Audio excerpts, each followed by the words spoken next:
हरे कृष्णा, राधे राधे। आप सभी का दिन शुभ और मंगलमय हो।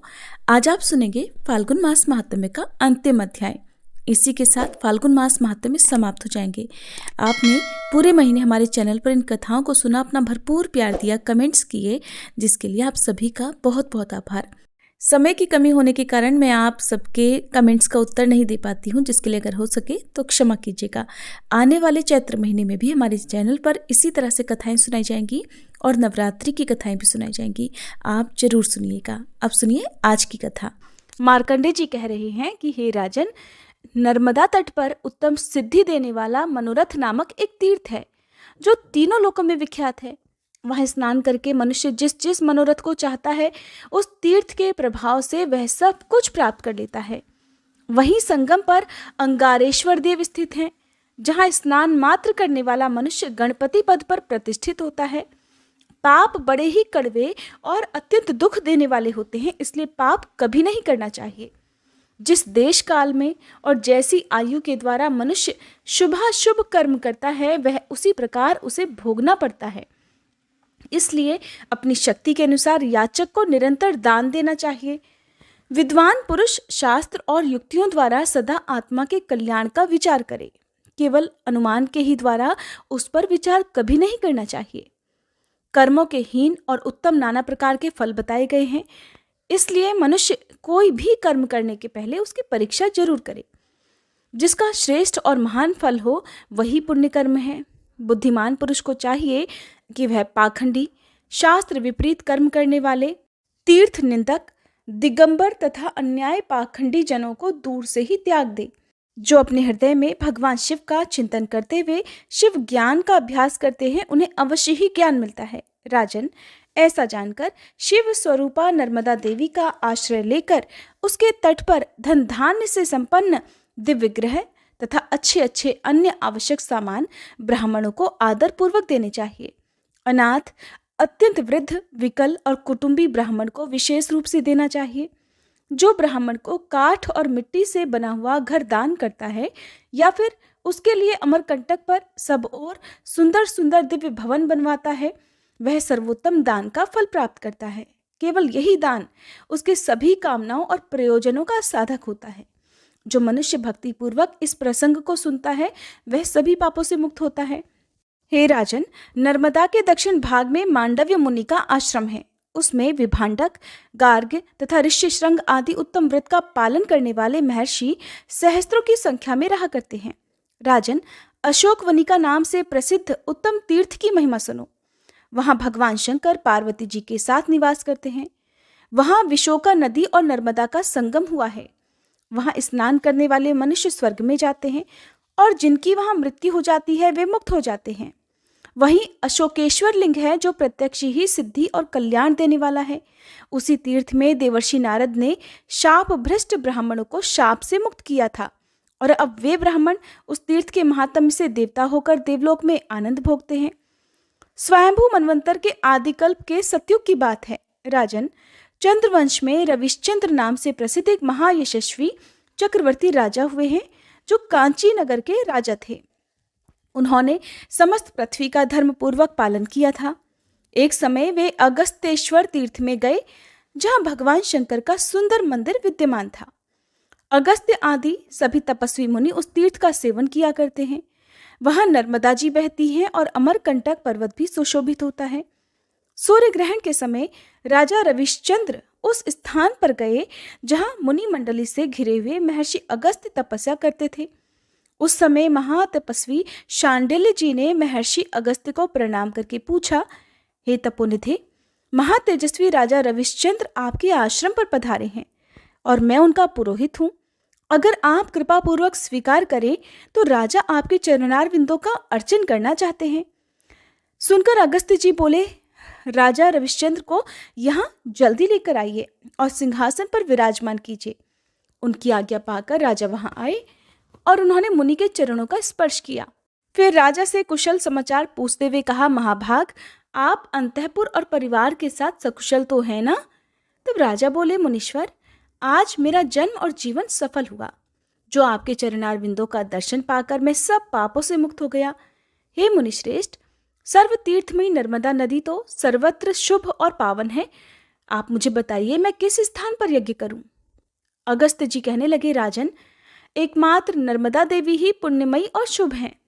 जम्बूद्वीप 1 लाख योजन का बताया गया है। उसमें जितने भी चराचर प्राणी हैं, उनमें से जो तपस्या से हीन हैं, वे भी नर्मदा का जलपान करने से भगवान शिव के लोक में जाते हैं। ओंकार आदि शिवलिंग और वैदूर्य आदि पर्वत द्वापर और कलयुग में परम पावन होते हैं।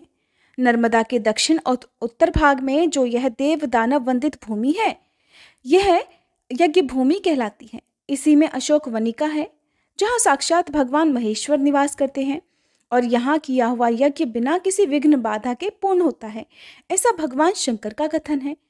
तब राजा बोले, हे महामुने, आपका कल्याण हो, मैं आपके साथ वहीं चलूंगा। ऐसा कहकर मुनियों से घिरे हुए राजा रविश्चंद्र नर्मदा के दक्षिण तट पर वर्तमान सुंदर पुण्य तीर्थ अशोक वनिका में आए। वहां 10 योजन विस्तृत भूमि में यज्ञ मंडप बनाया गया और यूप गाढ़े गए। उस मंडप के सभी द्वार और स्तंभ मणि माणिक्य और रत्नों की राशि से शोभा पा रहे थे। विश्वामित्र, भरद्वाज, कश्यप, भार्गव, ब्रह्मदृश्य, लोमश या दूसरे दूसरे श्रेष्ठ महर्षि उस यज्ञ में सम्मिलित हुए। प्रचुर दक्षिणा पाने वाले ब्राह्मणों ने यज्ञ प्रारंभ किया। सब देवता बड़े प्रसन्न और तृप्त हुए। इसी समय महान क्रोधी दुर्वासा जी, यमराज, चित्रगुप्त, काल और मृत्यु भी आए। उस यज्ञ में उनके लिए कोई भाग नहीं दिया गया था। ये देखकर वे सभी क्रोधित हो गए। उन सबको रुष्ट और क्रोधित देखकर राजा रविश्चंद्र कहने लगे कि यज्ञ के समय कोई भी मनुष्य अगर आ जाए तो वह 4 भुजाधारी भगवान विष्णु के समान पूजनीय होता है। आप लोगों को भी मैं अभीष्ट वस्तु दूंगा, इसलिए आप प्रसन्न हो जाइए। तब राजा के द्वारा अर्घ्य पाद्य आदि देकर प्रसन्न कराए जाने पर वे सभी मुनि संतुष्ट हुए। उस समय दुर्वासा जी कहने लगे, राजन, पूर्व काल में जटा और वल्कल धारण करने वाले तपस्वी लोग नेपाल में देवताओं के देवता भगवान पशुपति की भक्ति भाव से पूजा किया करते थे, परंतु उनके साथ उन्होंने पार्वती जी की पूजा नहीं की। इसलिए पार्वती जी ने उन ब्राह्मणों को शाप दिया कि तुम लोग 1 सहस्त्र वर्षों तक कुत्ते की योनि में रहोगे। तब से वे मुनीश्वर लोग कुत्ते की योनि में पड़े हुए हैं। राजन, हमारा प्रिय कार्य करने की इच्छा से तुम उन सबको शाप से मुक्त कर दो। राजा बोले, मैं उन ब्राह्मणों को उस शाप से अवश्य ही मुक्त करवाऊंगा। ऐसा कहकर राजा ने अपने दूतों को वन में भेजा। दूतों ने उन वनवासी मुनियों को नमस्कार करके उनके पूर्व जन्म का स्मरण कराया। तब वे सब लोग अशोक वनिका में आए। उन सब को देखकर चक्रवर्ती राजा रविश्चंद्र ने बड़ी प्रसन्नता के साथ कहा, भगवान अशोकेश्वर और नर्मदा देवी की महिमा से, मेरे दान के प्रभाव से तथा महर्षियों के प्रसाद से ये सब मुनि कुत्ते की योनि का त्याग कर शिवलोक में चले जाएं और इन सब का पाप मुझ में आ जाए। राजा के ऐसा कहते ही सब मुनि उसी क्षण शाप से मुक्त हो गए और राजा से इस प्रकार बोले कि आप ही हमारे माता पिता और मोक्षदाता गुरु हैं। ऐसा कहकर वे सब महर्षि उमा महेश्वर धाम को चले गए। इसके बाद सभी देवताओं ने राजा को धन्यवाद दिया। देवताओं की दुंदुभियां बजने लगी और आकाश से पुष्पों की वर्षा हुई। उस समय दुर्वासा जी ने कहा, महाराज, क्षत्रियों में मैंने तुम्हारे समान दूसरे किसी को न तो देखा है और न ही सुना है। मनुष्यों के लिए अपने प्राणों को त्याग देना तो सुकर है, परंतु अपने संचित धर्म का त्याग करना बड़ा कठिन है। राजन, तुम्हारा कल्याण हो, तुम कोई वर मांगो। तब राजा ने हंसते हुए कहा, मुने, हमारे दान के प्रभाव से पाप बुद्धि वाले मनुष्य भी उत्तम पद को प्राप्त हो, यही मेरा प्रियवर है। एवं अस्तु, ऐसा ही होगा। ये कहकर मुनिवर दुर्वासा वहीं अंतर्ध्यान हो गए। अमित तेजस्वी राजा के उस अद्भुत कर्म को देखकर धर्मराज ने कहा, राजन, मैं तुम्हें वर देता हूँ। जिसने अपना उत्तम पुण्य दे दिया, उसने यमलोक और देवलोक को भी जीत लिया। राजन, तुम अवश्य ही वर पाने के योग्य हो। राजा रविश्चंद्र कहने लगे, हे सूर्यनंदन, मेरे 100 यज्ञ, दान और तपस्या के प्रभाव से वे सभी पापी जीव शिवधाम को प्राप्त हो जाएं जो इस समय पाप योनि में पड़े हुए हैं। मैं केवल इसी वर को प्राप्त करना चाहता हूं, इसलिए आप मुझ पर कृपा करें।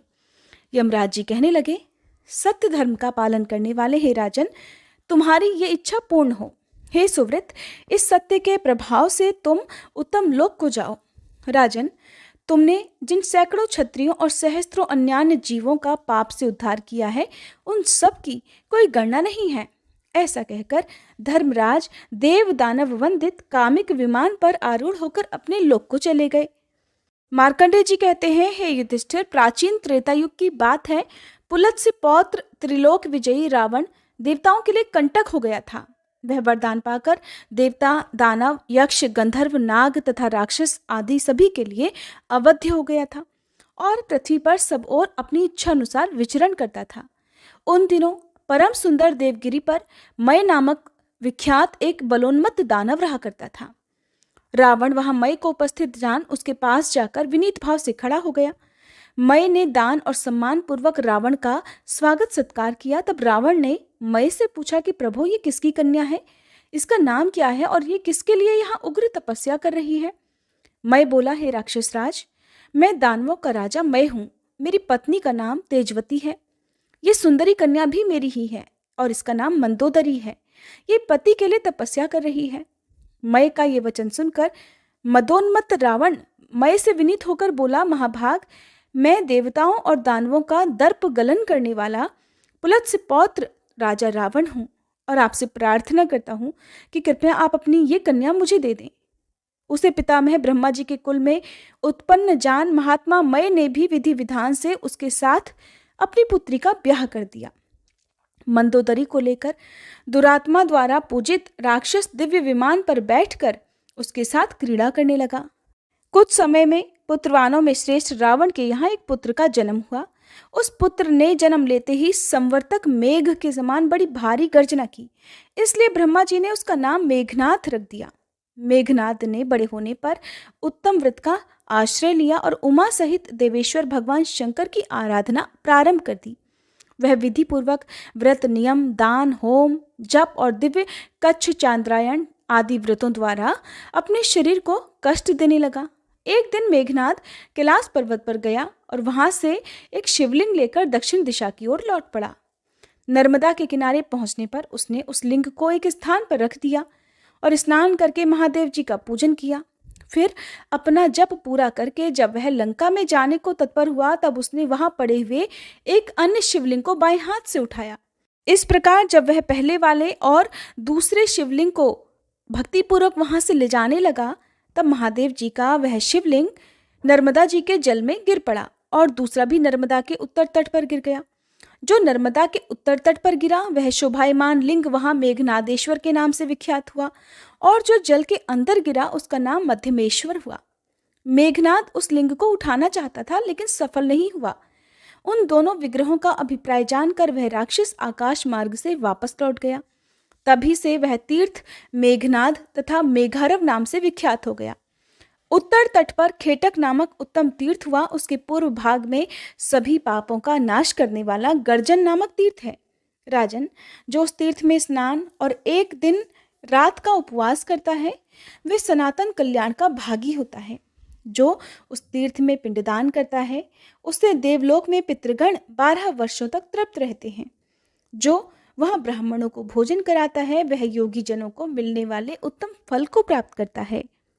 इस प्रकार हर मनुष्य को अपने जीवन काल में अन्न, धन और जल का दान अवश्य ही करना चाहिए। जय भोलेनाथ। हरे कृष्णा। आज का अध्याय समाप्त हुआ और इसी के साथ समाप्त हुआ फाल्गुन मास महात्म्य। कथा को अंत तक सुनने के लिए आप सभी का बहुत बहुत आभार। आज हमारे चैनल पर श्री सत्यनारायण भगवान की कथा और पूर्णिमा की कथा भी सुनाई जाएगी। आपसे अनुरोध है कि अपना प्यार आप इन कथाओं को भी जरूर दीजिएगा।